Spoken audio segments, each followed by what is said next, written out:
Good morning, student. Welcome to today's class. Today I'll be discussing packing efficiency. So, in whatever way the constituent particles, whether it is atom or molecules or ions, are packed, there is always some free space in the form of voids. Okay. So, packing efficiency is the percentage of total space filled by the particles. Space filled by the particles. So কি হয় যিমানে আমি closely atom বিলাক pack কৰোঁ কিন্তু due to the presence of void some empty spaces always remain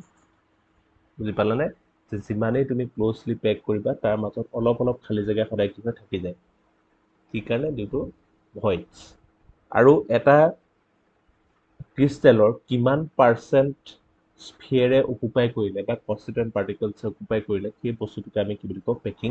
efficiency বুলি কওঁ ঠিক আছে চ' পেকিং এফিচিয়েঞ্চি মানে আমি কি বুজো packing efficiency is the percentage of the total space filled by the particle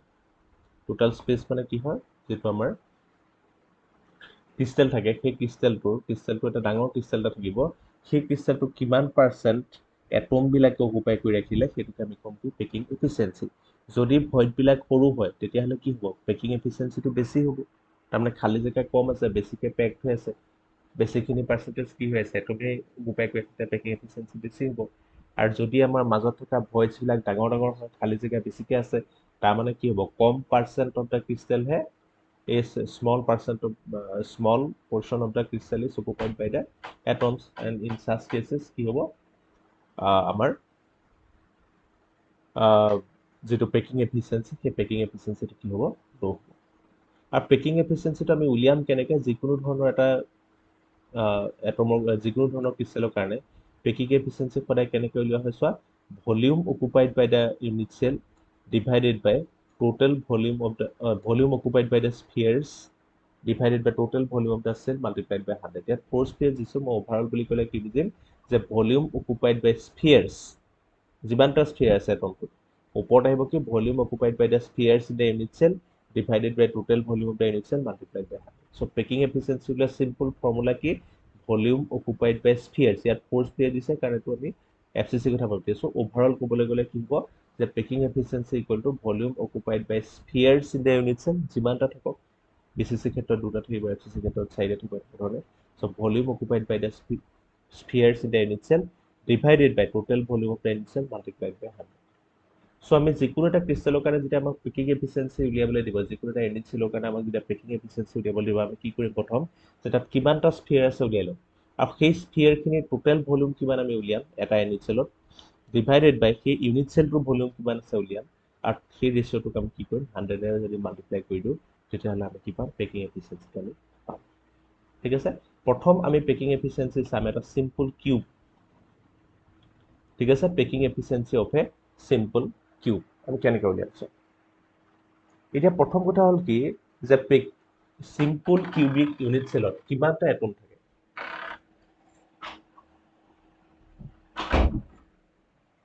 simple cubic unit চেলত কেইটা এটম থাকে বাৰু ক'ব পাৰিবানে যদি আমি চাওঁ যে ইয়াৰ এটা এটাকৈ এনেকৈ কেইটা আছে ইয়াৰ গোটেই 8টা কৰ্ণাৰত 8টা এটম আছেনে আৰু প্ৰত্যেকটো এটমে কিমানকৈ কণ্ট্ৰিবিউট কৰে এটা এটমলৈ এটা ইউনিট চেললৈ 1/8 পৰ্চনকৈ কণ্ট্ৰিবিউট কৰে চ' যিহেতু আমাৰ 8টা এটম আছে 8 ইনটু 1/8 ইকুৱেল টু 1 সেইটো আমি আগতে পাই আহিছোঁ যে in simple cubic unit cell we have only 1 atom per unit cell okay in simple cubic unit cell we have only one atom per unit cell ঠিক আছে এতিয়া আমি উলিয়াব লাগে পেকিং এফিচিয়েঞ্চিটো আমি কেনেকৈ উলিয়াম যে ভলিউম অফ ওৱান এটম কাৰণ ইয়াত গোটেই ক্ৰিষ্টেলটোত এটম কেইটা আছে এটাই আছে divided by volume of the total unit cell ঠিক আছে মাল্টিপ্লাইড বাই 100 এতিয়া ভলিউম অফ ওৱান এটমবিলাক আমি ইয়াত কি হিচাপে লৈছোঁ হাৰ্ড ৰিজিড স্ফিয়াৰ হিচাপে লৈছোঁ আৰু যদি এনেকুৱা স্ফিয়াৰ হয় তাৰ ভলিউমটো কেনেকৈ উলিয়াম 4/3 পাই কিউ ঠিক আছে divided by volume of the cubic unit cell এতিয়া কিউব এটাৰ ভলিউম কেনেকৈ উলিয়ায় এল কিউব হয় নহয় কিউব এটাৰ ভলিউম কেনেকৈ হয় এল কিউব হয় এল কিউব এতিয়া কিউবটোৰ প্ৰত্যেকটো এণ্ডে ছেইম হয় নহয় ইয়াৰ প্ৰত্যেকটো এণ্ড কি হয় ছেইম হয় এই দুটা ইয়াৰ কাৰণে এল ঠিক আছে এই দুটা ইয়াৰ কাৰণে এল বেকা হৈ গৈছে পোনটো ধৰিবা এইটো হৈছে এটা এল ঠিক আছে তেনেকৈ এইটো হৈছে এটা এল এইটো ইয়াত এইটো এটা এল ঠিক আছে ওপৰলৈ আছে এনেকৈ এটা এল এইবোৰ হৈছে কি length of the unit cell ঠিক আছে চ' এনেকৈ ধৰণে আমাৰ কি হ'ব যে এই যে ছাইডবিলাক এইবিলাকো আমি কি বুলি কওঁ এডছ বুলি কওঁ আৰু এইবিলাকো আমি কিহেৰে বুজাইছোঁ এৰে বুজাইছোঁ ঠিক আছে এই এডছবিলাকক যদি আমি এৰে বুজাওঁ তেতিয়াহ'লে আমাৰ কি হ'ব ইয়াৰ যিটো আমাৰ ভলিউম হ'ব ইউনিট চেলটোৰ ভলিউম হ'ব সেইটো কি হ'ব যিহেতু কিউব আছে এল কিউব হ'ব চ' এল কিউব মানে কি এইটোক যদি আমি এটা লেংথক এ বুলি কওঁ তেতিয়াহ'লে কি হ'ব আমাৰ এ কিউব হ'ব কিন্তু আমি কি কৰিম ওপৰত আমাৰ আছে ৰেডিয়াছ চ' চলত আমি অকল এ কিউব লিখাতকৈ এটো ইন টাৰ্মছ অফ ৰেডিয়াছ লিখিলে আমাৰ কি হ'ব ভাল হ'ব তেতিয়া আমাৰ কেঞ্চেল যাব চ' আমি প্ৰথম এই ফৰ্মুলাটো উলিওৱাৰ আগত আমি কি উলিয়াই ল'ব লাগিব যে relationship between the edge length A and radius R সেই বস্তুটো আমি উলিয়াই ল'ব লাগিব ঠিক আছে এতিয়া কেনেকৈ উলিয়াম চোৱা in a simple cubic lattice the atoms R located only in the in simple cubic unit cell the atoms are located only on the corner of the cube the particles touch each other along the edge thus the edge or side of the cube a and the radius of each particle r is related as a equal to twice r কেনেকৈ হৈছে কথাটো চোৱা যে ইয়াৰ প্ৰত্যেকটো atom ইটোৰ লগত touch কৰি আছে নে প্ৰত্যেকটো এটম ইটোৰ লগত টাচ কৰি আছে যদি টাচ কৰি আছে ইয়াৰ এটা লেংথ এইটো হৈছে এটা পইণ্ট এইটো হৈছে এটা পইণ্ট এইচৰ পৰা এলে যদি মই এটা লাইন ড্ৰ কৰি দিওঁ এইটো কি হ'ব এইচ হ'বনে এই কিউবটোৰ এটা এইচ হ'বনে ইয়াৰ চেণ্টাৰৰ পৰা এই স্ফিয়াৰটোৰ চেণ্টাৰৰ পৰা যদি আমি এই স্ফিয়াৰটোৰ চেণ্টাৰলৈ যদি এডাল আমি লাইন ড্ৰ কৰোঁ এইটো কি হ'ব এই কিউবটোৰ এইচ হ'বনে আকৌ এইখিনিৰ পৰা এইখিনিলে আমি কি বুলি ক'ব পাৰোঁ আৰ এইখিনিৰ পৰা এইখিনিলে আমি কি ক'ব পাৰোঁ আৰ ঠিক আছে তো তেতিয়াহ'লে এইখিনিৰ পৰা এইখিনিলে এইটো হৈ গ'ল আৰ এইখিনিৰ পৰা এইখিনিলে এইটো হৈ গ'ল আৰ তাৰমানে a equal to twice R হ'বনে ঠিক আছে এইটো এটা ৰেডিয়াছ প্লাছ ইয়াৰ ৰেডিয়াছ চ' এ আৰু এই দুইটা মিলাই দিলে আমি কি পাম এইচ লেংথটো পাম চ' আমি কি ক'ব পাৰোঁ যে a equal to twice R ঠিক আছে ইয়াত এ আৰু ৰিলেশ্যনশ্বিপ কি এ মানে হৈছে এইচ লেংথ মানে length of the cube equal to twice r তেতিয়াহ'লে volume of the cubic unit চেলটো কি হ'ব এ কিউবৰ ঠাইত আমি কি লিখিব পাৰোঁ টুৱাইচ আৰ কিউব মানে কি হৈ গ'ল কি 8r কিউব আকৌ simple since in a simple cubic unit cell contain only one atom so আমি গম পালো যে volume of the cubic unit cell কি হ'ব 8r কিউব আৰু চিম্পল কিউবত কেইটা এটম থাকে এটা এটম থাকে আৰু এটা এটমৰ ভলিউম কি হ'ব যেহেতু স্ফিয়াৰ হয় চ' 4/3r কিউব চ' আমি কি পালো volume of the unit cell পালো 8r কিউব আৰু ভলিউম অফ দ্য স্ফিয়াৰ আমি পালো 4/3r কিউব এতিয়া আমি পেকিং এফিচিয়েঞ্চি দিব পাৰোঁ কেনেকৈ volume of one atom divide by volume of cubic unit cell so' volume of one atom হৈ গ'ল 4/3r cube divided by volume of the total cubic unit cell হৈ গ'ল 8r cube চ' এইটো যদি r cube cancel যাব থাকিবগৈ 5/6 into 100 চ' ইয়াৰ packing efficiency হৈ যাব আমাৰ 52.4% ঠিক আছে চ' প্ৰথম কাম আমাৰ কি হ'ব আমি এ আৰু আৰৰ মাজত এটা ৰিলেশ্যনশ্বিপ উলিয়াই ল'ম যাতে আমাৰ এই বস্তুটো কৰিবলৈ সুবিধা হ'ব এনেই আমি পেকিং এফিচিয়েঞ্চি উলিয়াবলৈ আমাৰ দুটাই বস্তু লাগে এটা আছে ভলিউম অফ দ্য এটম যিমানটা থাকে volume of the atoms present in the unit cell divided by volume of the cubic unit cell multiplied by 100 আৰু যেহেতু ইয়াত আমি মেইনলি কিউবিক ইউনিট চেলৰ কথাই পাতিম so' volume of the cubic unit cell সদায় কি হ'ব এ কিউব হ'ব কিন্তু আমি এ কিউব নাৰাখো এ কিউবৰ ঠাইত আমি ইন টাৰ্মছ অফ আৰ তাক লিখিব লাগিব চ' আমি প্ৰথম কি কৰিব লাগিব আমাৰ কামটো এ আৰু আৰৰ মাজত ৰিলেশ্যনশ্বিপটো উলিয়াই ল'ব লাগিব ইয়াত যেনেকৈ আমি দেখিলোঁ যে a equal to twice R তেনেকৈ ধৰণে আমি ৰেডিয়াছ অফ দ্য স্ফিয়াৰ আৰু তাৰ এজ লেংথৰ লগত ৰিলেশ্যনটো আমি উলিয়াই ল'লে আমাৰ পেকিং এফিচিয়েঞ্চি আমাৰ ওলাবলৈ সুবিধা চ' ইয়াত আমি কি পালোঁ পেকিং এফিচিয়েঞ্চি ইকুৱেল টু 52.4% ঠিক আছে নেক্সট আমি চাম FCC ক্ষেত্ৰত packing efficiency in FCC lattice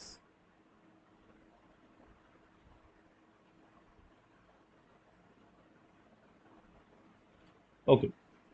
so' packing efficiency in HCP and CCP এইটো একেধৰণে HCP ষ্ট্ৰাকচাৰৰ কাৰণেও এনেকুৱা হ'ব আৰু ইয়াত CCP কিউবিক ক্ল'জ পেকিং বা FCC কাৰণেও আমাৰ এইটো হ'ব ঠিক আছে চ' both type of close packing HCP and CCP are equally efficient তাহাঁতৰ efficiency সদায় কি হয় same let us calculate the efficiency of packing in CCP structure CCP মানে কি বাৰু cubic close packing বুলি যদি আমাক কয় আমি কি বুজিম FCC এইটো মনত ৰাখিবা কিউবিক ক্লোজ পেকিং মানে আমি কি বুজো সদায় তাৰ ইউনিট সেলটো কি হয় সদায় এফচিসি হয় সো আমাৰ ইয়াত ক্লোজ পেকিঙত এচিপি আৰু চিচিপি দুইটাৰে সমান সো আমি যিকোনো এটা উলিয়ালে হৈ যাব আমি ইয়াত চিচিপি ক্লোজ পেকিংটো কেনেকৈ আমি চাম ঠিক আছে in figure 1.20 let the unit cell edge length be a and face diagonal ac be b so ইয়াত আমি কি কৰিছো যে যিকোনো এটা এজৰ লেংথ কি হ'ব a যেনেকৈ এ বি হওক এ বি জি হওক জি এইচ হওক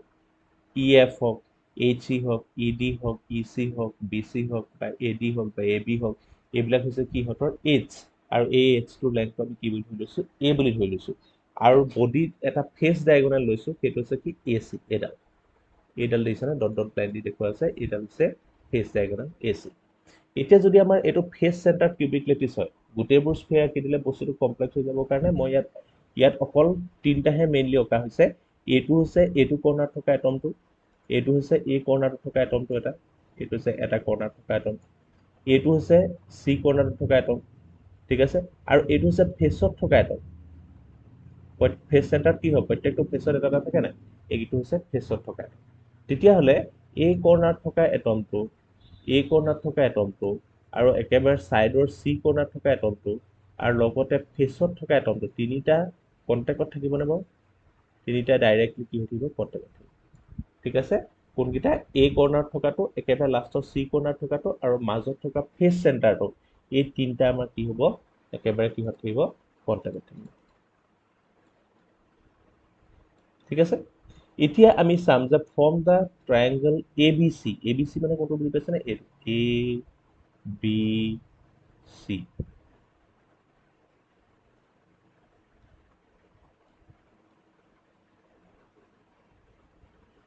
ABC এই ট্ৰায়াঙ্গলটো পাইছে এইটো এটা ৰাইট এংগল ট্ৰায়াঙ্গল হয়নে এইটো এটা ৰাইট এংগল ট্ৰায়াঙ্গল হয় ইয়াত AB মানে কি হয় এইচ হয়নে কিউবটোৰ এইচ হয় ইয়াত BC মানে কি হয় এইটো কিউবটোৰ এইচ হয়নে BC এইটো কি হ'ব আমাৰ কিউবটোৰ এইচ যে হয় এইটো কি হয় কিউবটোৰ আমাৰ এইচ হয় ঠিক আছে আৰু এইডাল কি হয় বডি ডায়াগোনাল হয় এতিয়া ত্ৰিভুজ ABC পৰা ট্ৰায়াঙ্গল ABC পৰা আমি কি গম পাওঁ যে এই AC স্কয়াৰ এইডাল হৈছে কি ডায়াগোনাল এই AC ডালৰ পৰা আমি ক'ব পাৰোঁ যে AC square equal to AB square plus BC square ঠিক আছে AB square equal to AC square equal to AB square plus BC square ঠিক আছে আকৌ AB মানে কি AB মানে হৈ গ'ল A এজ লেংথ আকৌ BC মানে কি BC মানে হৈ গ'ল এজ লেংথ A তাৰমানে AC স্কয়াৰ ইকুৱেল টু কি হ'ব AC square equal to BC square plus AC square equal to কি হ'ব BC square plus AB square আকৌ AC স্কয়াৰটোক আমি কি বুলি ধৰিছো B বুলি ধৰিছো নাই তো AC ঠাইত আমি কি লিখিব পাৰোঁ B স্কয়াৰ লিখিব পাৰোঁ so B square equal to কি হ'ব A square plus A square so তাৰমানে A square plus A square equal to twice A square তাৰমানে B ইকুৱেল টু কি হ'ব √2A বুজি পালানে যে AC square equal to BC B square মানে AC ঠাইত আমি B বুলি লিখিছো ইকুৱেল টু কি হ'ব যে BC square plus AB square এতিয়া BC আৰু AB টোক আমি কি বুলি ক'ব পাৰোঁ A স্কয়াৰ ক'ব পাৰোঁ নাই তো A স্কয়াৰ মানে কি হ'ব twice A square so B square equal to কি হ'ব A square plus A square তাৰমানে B square equal to twice A square তাৰমানে B ইকুৱেল টু কি হ'ব √2A হ'ব বুজি পালানে এতিয়া আকৌ কথাটো হ'ল কি আমাৰ উদ্দেশ্যটো কি আমি সদায় কি কৰিম আমি এজ লেংথ A আৰু ৰেডিয়াছ R লগত এটা আমি ৰিলেশ্যন এটা এজ লেংথ A আৰু ৰেডিয়াছ R মাজত ৰিলেশ্যন কেনেকৈ ওলাব চোৱা এই কৰ্ণাৰডালত এইডালক যিডাল আমি B বুলি কৈছো ই কেইটা স্ফিয়াৰ টাচ কৰি আছে চোৱাচোন এই এৰ পৰা এইটো হৈছে এৰ চেণ্টাৰ এইখিনিৰ পৰা যদি আমি চাওঁ এইখিনিৰ পৰা এইখিনিলৈকে এইটো ৰেডিয়াছ হ'বনে এইটো হ'ল R আকৌ এইটোতো গোটেই স্ফিয়াৰটো পাই আছে এইটো হৈ গ'ল আমাৰ কিমান হ'ব এইখিনিৰ পৰা এইখিনিলে টুৱাইচ R ঠিক আছে এইখিনিৰ পৰা এইখিনি কিমান হ'ল থাইচ R এইখিনিৰ পৰা এইখিনিলে কি হ'ব 4R হ'বনে এটা ৰেডিয়াছ ইয়াত আছে দুটা ৰেডিয়াছ ইয়াত আছে আৰু এটা ৰেডিয়াছ সো R এইকণৰ পৰা এইকণলৈ হৈ গ'ল R প্লাছ এইকণৰ পৰা এইকণলৈ হৈ গ'ল টুৱাইচ R মানে টুৱাইচ প্লাছ 1 থাইচ R হৈ গ'ল আৰু এইকণৰ পৰা এইকণলৈ হ'ল আকৌ R তাৰমানে কিমান হ'ল 4R হ'ল আৰু এই লাইনডালক আমি কি বুলি কৈছো বডি ডায়াগোনাল B বুলি কৈছো যেটোক আমি √2A বুলি খুজিছিলো সো B ইকুৱেল টু কি হ'ল 4R হ'বনে R plus twice R plus R মানে 4R so B equal to 4R ঠিক আছে আকৌ B মানে কি √2A তাৰমানে 4R ইকুৱেল টু √2A হ'ল নাই so B equal to 4R equal to √2A তাৰমানে A ইকুৱেল টু কি হ'ব 4R বাই √2 হ'ব 4r by root 2 মানে কি 2 root 2r এটো সিম্পল ম্যাথমেটিক্স চাই লবা ঠিক আছে সো ইয়াত আমি কি পালো a আৰু r ৰ মাজৰ ৰিলেশনশিপটো পালো যে a equal to 2 root 2r we can also write r equal to a divided by 2 root 2r এই ৰিলেশনশিপ বিৰা খুব ইম্পৰ্টেন্ট এগিটা পা তোমালোক নিউমেৰিকেল কৰিব লাগিব কি ইম্পৰ্টেন্ট যে a আৰু r ৰ ৰিলেশন a আৰু r ৰ ৰিলেশন এগিটা চালা ঠিক আছে আৰু এটা কি চাবা r আৰু a ৰিলেশন যে a কি হয় আৰু r কি হয় এগিটা মনত ৰাখিব লাগিব f চেন্টাৰ আৰু কি কয় fcc এটা কি হল we know that the each unit cell in ccp structure has effectively 4 spheres তোমালোকে এই কথা জানা যে এটা fcc unit cellত কেটা এটম থাকে 4টা এটম থাকে এটা কিমান হয় 4/3 পাই r কিউব সো 4টা কিমান হ'ব 4 * 4/3 পাই r কিউব বুজি পালে না কথাটো packing efficiency উলিওৱাৰ rule এটাই volume occupied by 4 spheres in the unit cell মানে total sphere in the unit cell divided by total volume of the unit cell multiplied by 100 so total sphere মানে কিমান ইয়াত fcc কেটা আছে 4টা আছে 4 into এটা sphere of volume কিমান হয় 4/3 পাই r কিউব 4 into 4/3 পাই r cube into 100 divided by total volume of the unit cell cubic unit cell কিউবৰ ভলিউম কেনেকৈ উলিয়ায় a কিউব নহয় জানো তো ইয়াত কি হ'ব a কিউব a মানে আকৌ কি 2 root 2r so a কিউবৰ ঠাইত আমি কি দিলো 2 root 2r whole cube multiplied by 100 এইটো যদি সিম্পলিফাই কৰা তেতিয়া তোমালোকে দেখিবা কিমান পাৰ্সেন্টেজ ওলাব 74% so তাৰ মানে fcc লেটিছৰ পেকিং এফিচিয়েন্সি কিমান পালো আমি 74% সিম্পল কিউবৰ ক্ষেত্ৰত আগৰটো কিমান পাইছিলো আমি 52% এবাৰ আমি কিমান পালো 74% ঠিক আছে নেক্সট আহিলে efficiency of packing in body centred cubic cell body centred cubic unit সেলৰ আমাৰ পেকিং এফিচিয়েন্সি কিমান হ'ব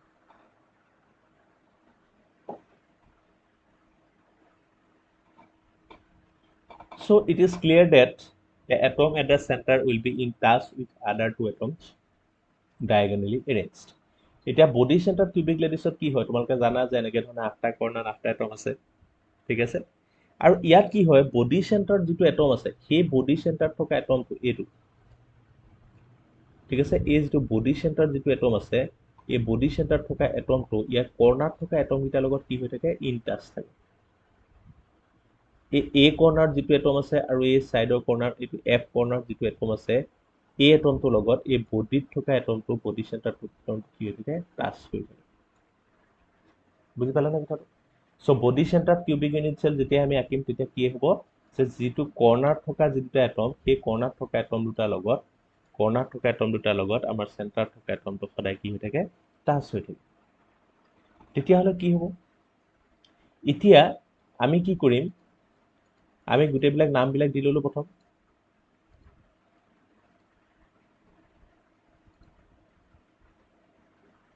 নামবিলাক প্ৰথম দি ললো ঠিক আছে a b c d e f g h এটো যে কিউবৰ নাম দিলো আৰু আমি কি কৰিলো এই যে এডাল বডি ডায়াগোনাল হ'ব নে a ৰ পৰা f পলে এই বডি ডায়াগোনালডালক আমি কি বুলি কলো ac বুলি কলো ac এই বডি ডায়াগোনালডালৰ নাম দিলো আমি af এইডাল যে বডি ডায়াগোনাল এইডাল af এইডালৰ আমি নাম দিলো কি c ঠিক আছে এইডালৰ আমি নাম দিলো c বডি ডায়াগোনাল এতিয়া আমি এটা ট্ৰায়াঙ্গল লওঁ EFD EFD মানে কোনটো এই দুটা ট্ৰায়াঙ্গল চোৱা EF ঠিক আছে এইটো হৈছে EF আৰু হৈছে D এইটো হৈছে আমাৰ EFD এইটো ইয়াত অলপ আঁকিবলৈ দিগদাৰ বস্তুটো খেলিমেলি হৈ যায় ইয়াত আমি কোনটো দিছো EFD ঠিক আছে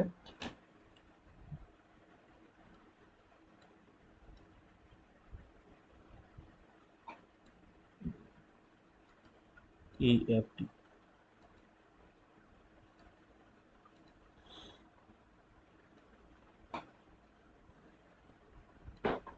এইটো ট্ৰায়াঙ্গল আমি লৈছো EFD ঠিক আছে এনে ৰাফলি মই দেখাইছো EF আৰু D এই ট্ৰায়াঙ্গলটো যদি ল ইয়াৰ ভিতৰত h কোন কিটা আছে বাৰ ED টু h হয় নে ED টু হৈছে কিউবৰ h এটো হৈছে কি কিউবটোৰ h সো এটো আমি কি লিখিব পাৰো a লিখিব পাৰো নে a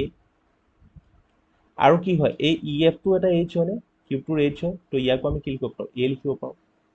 কিন্তু এই ই যিটো এইচ নহয় দেখিছেনে এইটো হৈছে এডাল ডায়েগনাল হয় এই যিটো ই ডি আছে এইটো হৈছে এডাল ডায়েগনাল সো এইটো এটা ৰাইট এংগল ট্ৰায়াংগল হয়নে এইটো এটা ৰাইট এংগল ট্ৰায়াংগল যেটো কিউব হয় সো ইয়াৰ পৰা আমি কি পাম ই ডি স্কোয়াৰ ইকুৱেল টু কি হ'ব ই F square plus E D square according to Pythagoras ল আকৌ ই ডি মানে কি হয় বি আৰু ই এফ আৰু ই ডি এই দুটা কি হয় এ হয় নহয় তাৰমানে কি হ'ব B square equal to A square plus A square হ'বনে সেইটোৱে আমি লিখিছোঁ B square equal to A square plus A square তাৰমানে টুৱাইছ এ স্কোয়াৰ তেতিয়াহ'লে বি ইকুৱেল টু কি হ'ব √2a বুজি পালে না কথাটো সো কেনেকৈ হ'ল যে আমি এই ট্ৰায়াংগলটো ল'লো ই এফ ডি ইয়াৰ পৰা আমি কি গম পালো F D square equal to E F square plus E D square আকৌ এফ ডি মানে কি ধৰিলো বি ই এফ আৰু এফ ই ডি মানে কি হ'ল a so b square equal to A square plus A square তাৰমানে b square equal to twice A square তাৰমানে b equal to √2a let us take another triangle this is angle AFD এতিয়া আমি কোনটো triangle ধৰিছো AFD A তাৰপা আহিলে direct F তাৰপা আহিব D ঠিক আছে এইটো হৈছে AFD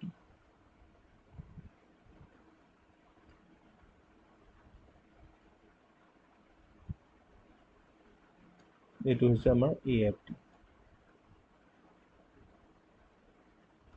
এইটো হৈ গ'ল আমাৰ AFD দেখিছেনে এইটো A এইটো F এইটো D ইয়াত কোনকিটা আমাৰ বডি ডায়াগ্ৰাম মানে কোনকিটা আমাৰ H হ'ব ইয়াত H এটা আছে A to A এই AD to H হয়নে এইটো হৈ যাব কি আমাৰ এই যিটো AD আছে এই AD টো আমাৰ কি হয় H হয় এইটো হৈ যাব A আৰু AC টো আমাৰ কি হয় বডি ডায়াগ্ৰাম হয় AC টো আমাৰ কি হয় এইটো হৈ যায় বডি ডায়াগ্ৰাম এতিয়া এইটো এটা ৰাইট এংগল ট্ৰায়াংগল হয় তাৰ পৰা আমি কি পাম AF square equal to FD square plus AD square এই AF মানে কি ধৰিছো আমি C so C square equal to so সেইটো কাৰণে কি হৈছে আমাৰ যে C square equal to A square plus B square এডাল মানে কি ধৰিলো আমি C আকৌ ED মানে কি হ'ব এইটো মানে B নহয় জানো এইটো B বুলি ধৰি থৈছো সো B স্কয়াৰ প্লাছ আকৌ AD মানে কি এইটো আমাৰ H হয় so C square equal to A square plus B square হয় আকৌ আমি এই B টো উলিয়াই থৈছো নাই এই B মানে কি উলিয়াই থৈছো B মানে আমাৰ √2a উলিয়াই থৈছো so a square plus √2a whole square √2a whole square মানে কি হ'ব twice a square so that is equal to 3 square আমি b ভ্যালুটো আমি পুট কৰিছো b ভ্যালু কিমান √2a সো ইয়াৰ b ভ্যালু পুট কৰিলে কি হ'ব টুৱাইছ a স্কয়াৰ হ'ব তাৰমানে আলটিমেটলি কিমান হ'ব 5 a স্কয়াৰ তাৰমানে c ইকুৱেল টু কি হ'ব √3a ঠিক আছে the length of the body diagonal C is equal to 4r where r is the radius of the sphere as all the three spheres along the diagonal touch each other এতিয়া আকৌ এই তিনটা sphere কিটা touch কৰি আছে নাই তেতিয়াহ'লে AC টো আমি ইন টাৰ্মছ অফ আৰু এক্সপ্লেইন কৰিব পাৰোঁ চোৱা AC টোক আমি in terms of r explain কৰিব পাৰোঁ কেনেকে এইখিনিৰ পৰা এইখিনিলে ফাৰ্ষ্ট স্ফিয়াৰটো ৰেডিয়াছ হ'ব এইখিনিৰ পৰা এইখিনিলে আৰু এটা ৰেডিয়াছ হ'ল টুৱাইছ r এইখিনিৰ পৰা এইখিনিলে আৰু এটা ৰেডিয়াছ হ'ল থাইছ r এইখিনিৰ পৰা এইখিনিলে কি হ'ল আৰু এটা ৰেডিয়াছ হ'ল 4r হ'ল সো এইখিনিৰ পৰা এইখিনিলে r এইটো টুৱাইছ r প্লাছ r তাৰমানে কিমান হ'ব 4r তাৰমানে এই যে c টো আমি লিখিছো এই যে c টো আমি লিখিছো এই c ইকুৱেল টু কি হ'ব 4r হ'ব এইখিনি পৰা এইখিনিলে r এইটো twice r plus r so আমি কি লিখিব পাৰো 4r ইকুৱেল টু √3 কাৰণ c মানে কি লিখিছো √3 নহয় জানো সো তেতিয়াহ'লে আকৌ c মানে আমি কি পালো 4r পালো তাৰমানে √3a equal to 4r so তাৰ পৰা আমি a ৰিলেশ্যনশ্বিপ উলিয়াব পাৰিম a equal to 4r by √3 আৰু ইয়াৰ পৰা আমি r equal to √3 by 4 ঠিক আছে so in this type of structure total number of atoms টো এতিয়া বডি ডায়াগোনাল স্ট্ৰাকচাৰত কি কয় বডি চেণ্টাৰত কিউবিক ইউনিট চেলত কি হয় টোটাল নাম্বাৰ অফ এটম কেইটা থাকে আমাৰ আগতে উলিয়াই থোৱা আছে BCC লেটিছত 8 into 1 by plus 1 equal to 2 তাৰমানে BCC লেটিছত আমাৰ টোটাল নাম্বাৰ অফ এটম কেইটা থাকে দুটা থাকে তেতিয়াহ'লে ওপৰত আহিব কি volume occupied by 2 spheres divided by total volume of the unit cell multiplied by 100 so এটা sphere of volume কিমান হয় 4 by 3 pi r cube so 2 into 4 by 3 pi r cube divided by a cube a মানে কিমান উলিয়াই থৈছো আমি a equal to 4r by √3 আমি উলিয়াই থৈছো so তাৰ ঠাইত কি কৰিছো 4 by √3r whole cube ঠিক আছে এইটো আমি a equal to 4r by √3 whole cube এইটো আমি কৰিলো so কৰিলে তুমি কি পাবা ইয়াত আনসাৰটো পাবা 68% ঠিক আছে তাৰমানে আমি কি গম পালো যে যদি আমাৰ সিম্পল কিউব হলে তাৰ পেকিং এফিচিয়েন্সি কিমান হয় 52.4% যদি বিসিসি হলে তাৰ পেকিং এফিচিয়েন্সি কিমান হয় 68% আৰু যদি এফসিসি হয় তেতিয়াহলে আমাৰ কিমান হয় 74% সো সবতছে ক্লোজলি পেকিং কোড হয় 74% কোড হয় আমাৰ এফসিসি এডিশন বুজি পালে না কথাটো সো সবচে বেছি পেকিং এফিচিয়েন্সি কাৰ হয় এফসিসি এডিশন হ'ব সো ইয়াৰ ৰিলেটেড কিছুমান নিউমেৰিকেল আছে মই কৰি প্লেট মই কৰি দিম থ্যাংক ইউ